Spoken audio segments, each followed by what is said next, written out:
Have you ever dealt with the situation that no matter what you choose, there's no right? There's always going to be someone who's drawing the shorter straw. So what do you do? Well, in my case, I had to choose between following a course and doing some masterminds, basically working on my brand.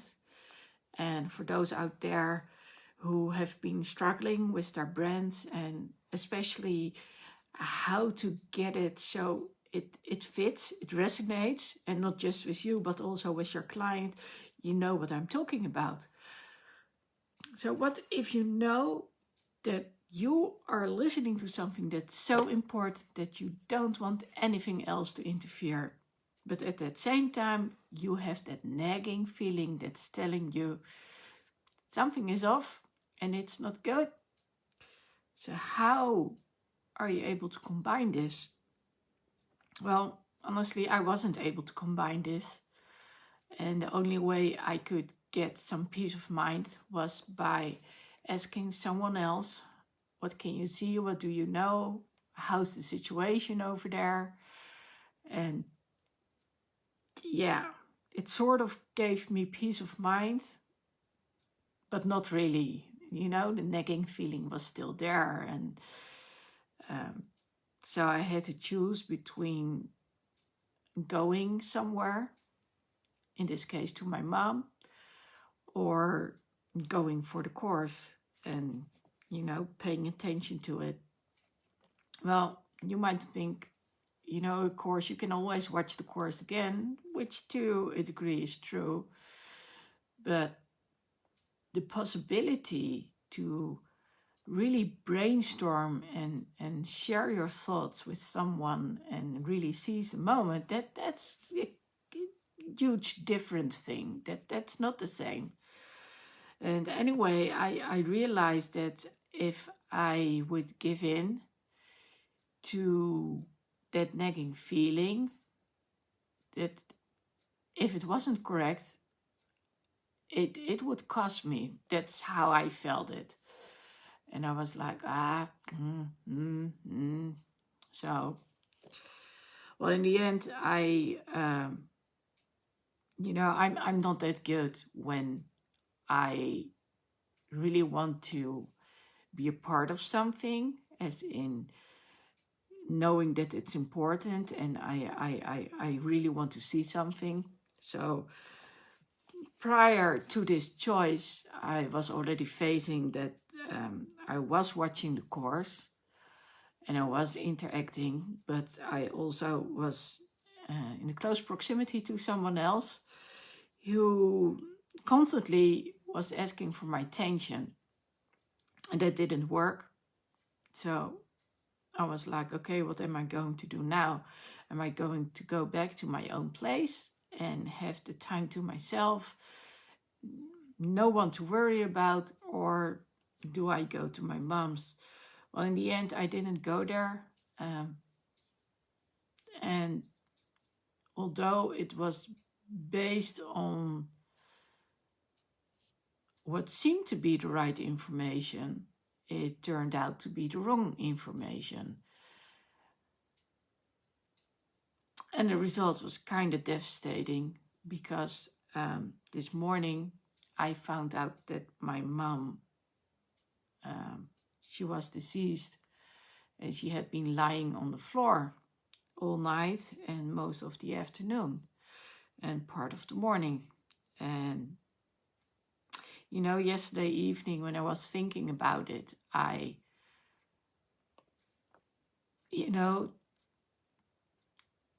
the first thing I said when I was talking, in this case to my brother, was, she must be feeling all alone. She hadn't moved for at least 6 hours, and I was like, that's not good.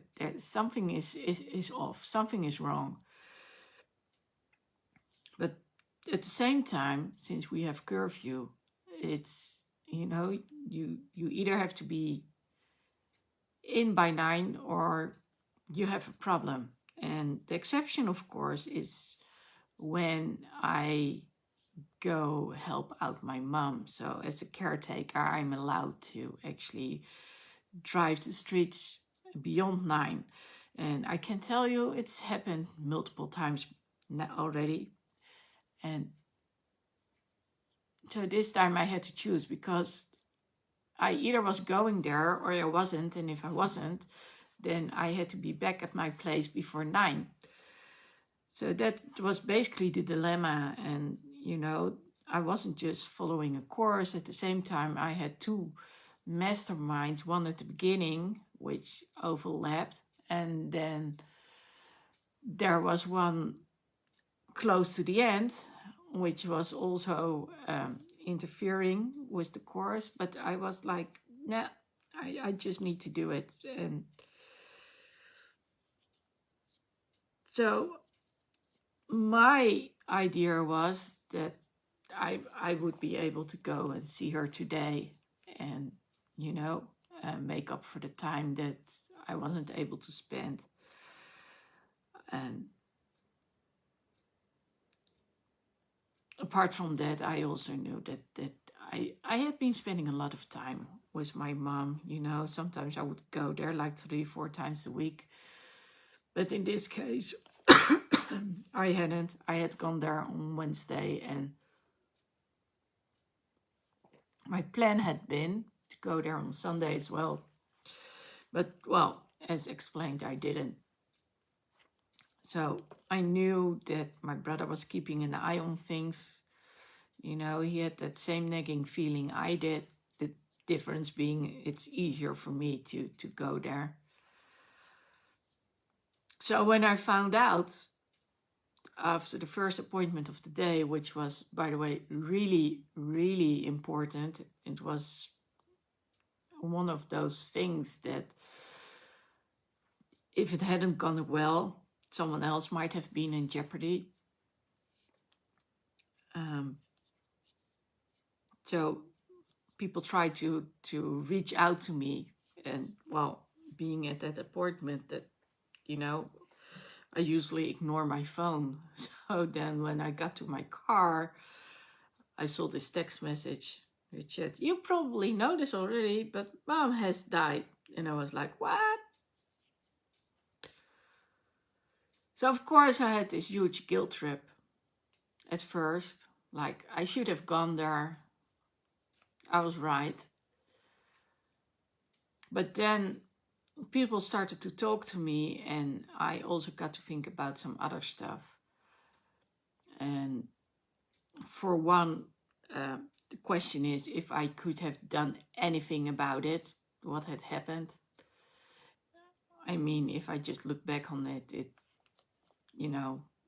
combination of old age and some other factors, and it couldn't have been helped. But also, I am someone, when I go somewhere and I see something is off, I will do whatever it takes to get the wrong fixed again, so it is right again. And if I had done so yesterday, I basically would have gone against the wishes of my mom. So in essence, I believe that it was better for her well-being that I didn't get there, that I didn't come over. And it sounds so, on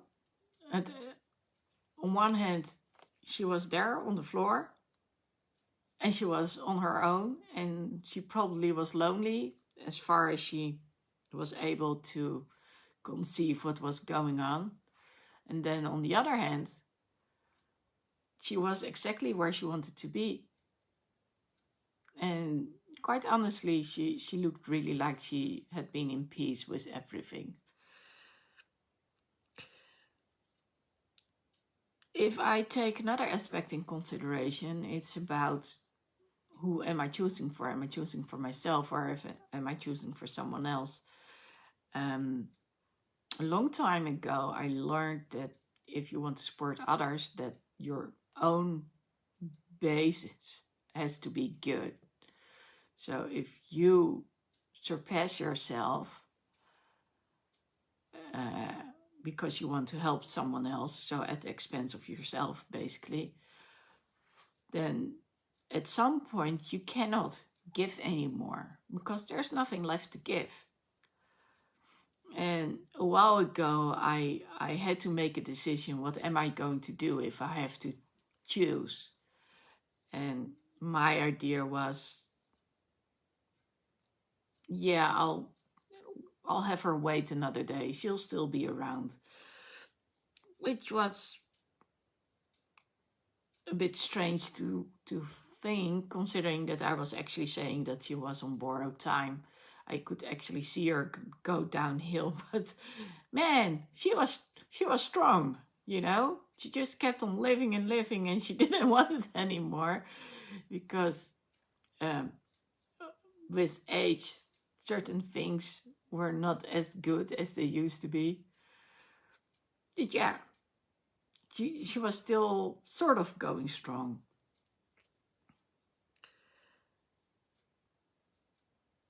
So looking back on things, I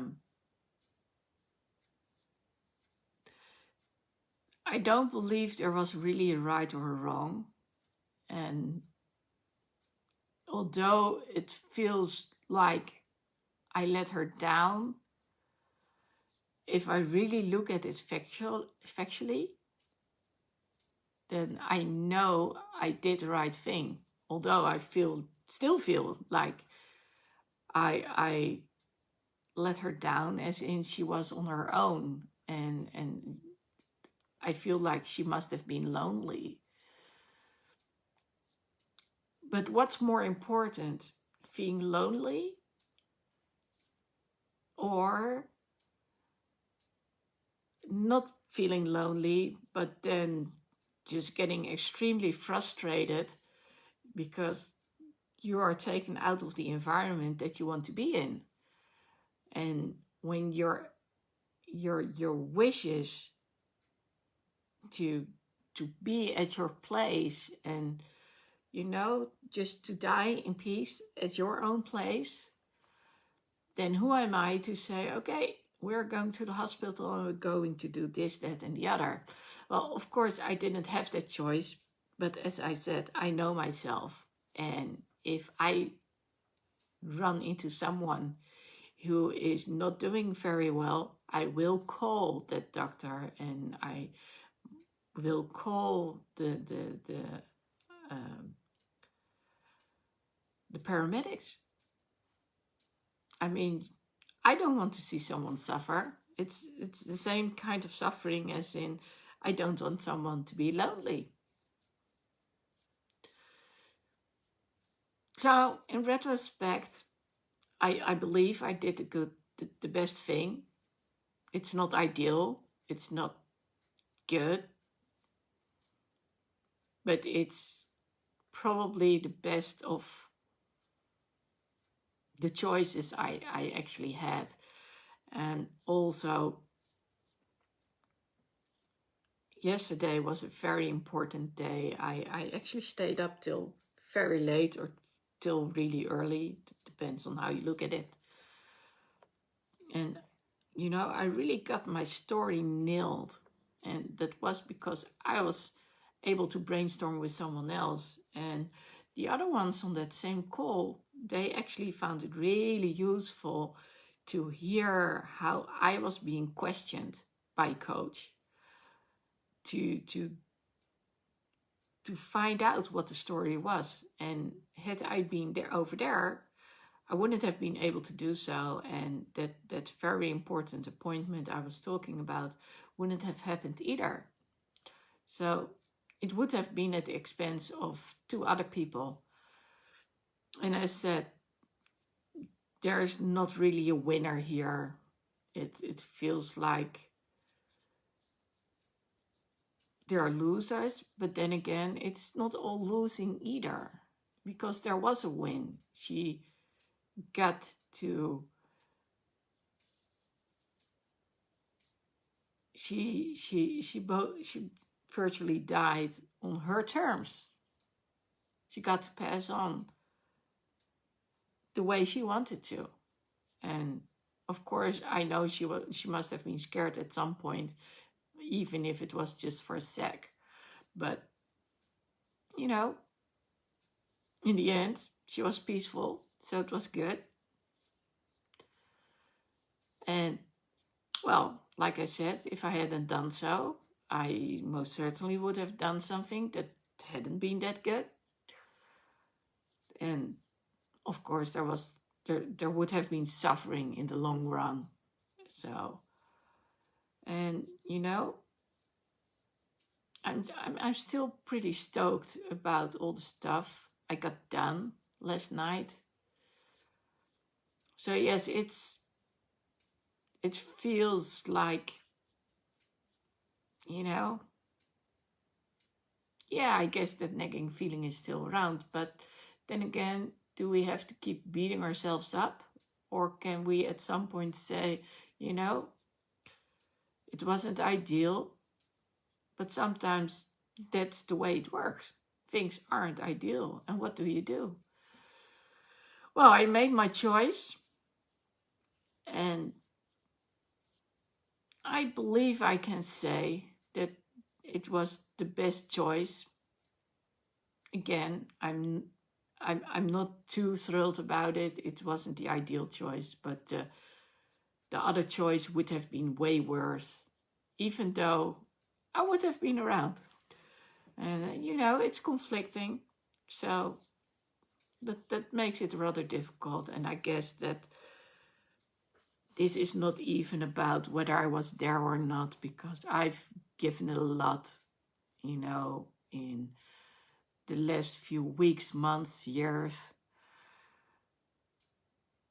So I was there for her, and I believe that that's something that counts. And, I said her goodbye, and I did so in a really sweet manner, very lovingly manner. So if you combine all those things, why should I beat myself up for one thing?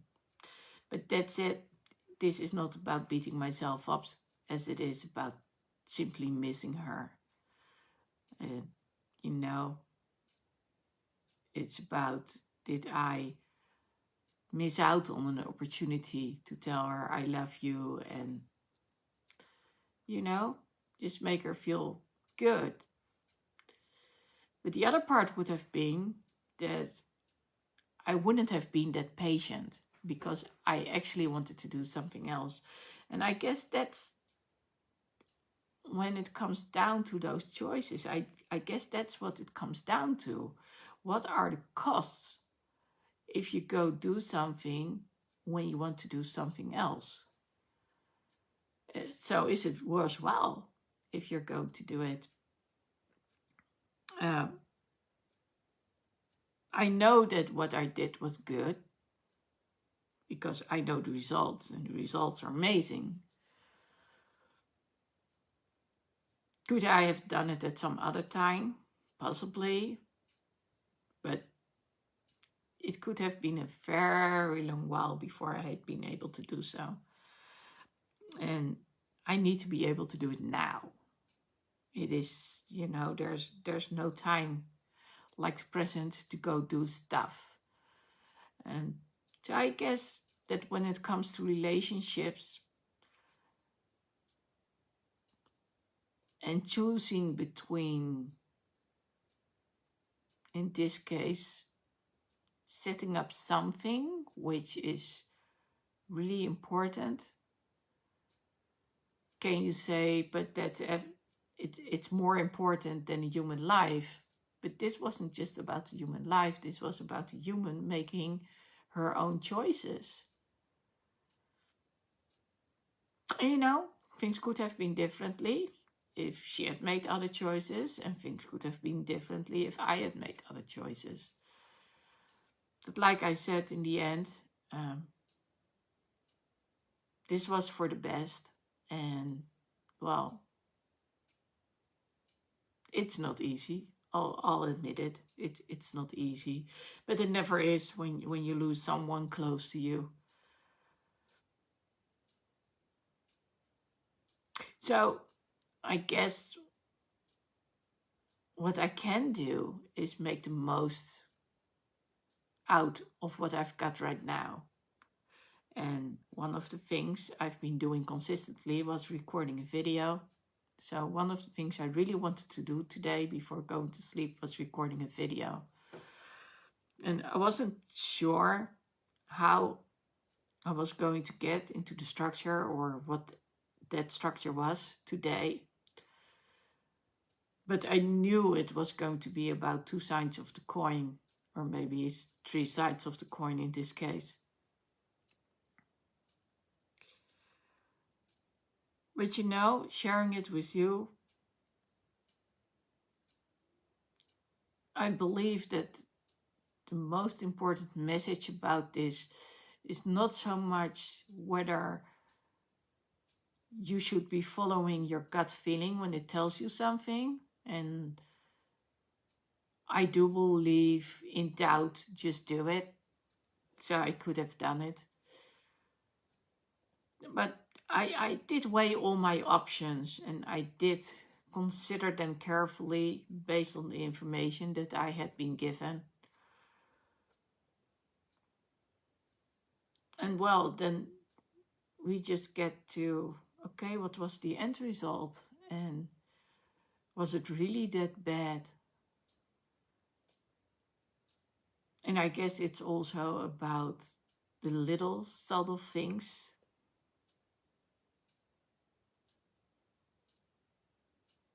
The little subtle things which are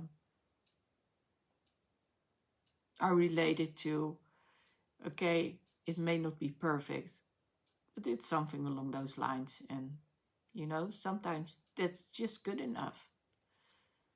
I may not want it to be less than perfect, but yeah, I'm no angel. And I can tell you, I'm not doing everything right straight away. Anyway, long video to get into why it might be good to follow your gut feeling again, which I normally do. But also take in consideration at what expense. And like I said, the price would have been steep, really steep.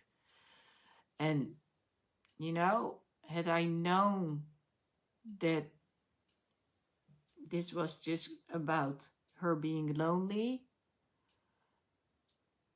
without any follow-up, I might have, you know, considered going there. If she had been awake, I definitely would have gone there, but she wasn't awake.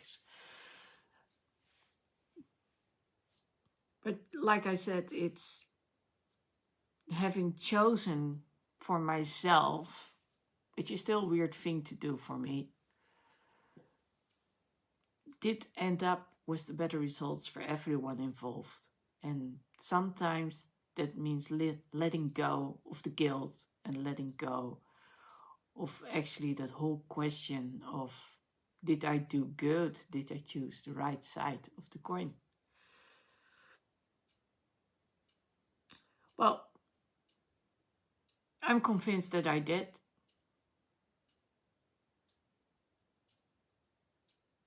So now it's up to me to make things work. So what I've been taught and I've been brainstorming about, that I'm going to make that work. Well, I can tell you that's not going to happen today. Today is about this video and basically about sort of surviving, because yeah, as you can understand, I'm not in the best place today. Having said so, I'm curious, have you ever faced such a dilemma that you knew that there wouldn't be a winner, or that you had to go and look at the bigger perspective of things. Because I believe that when you make a choice, that it's good to not only base it on a gut feeling, but also see if you can actually come up with why it would work or why it wouldn't work. So that's it for now. Stay tuned, and I'm going to get back into some other mindful stuff or simply mindset stuff. Okay, laters.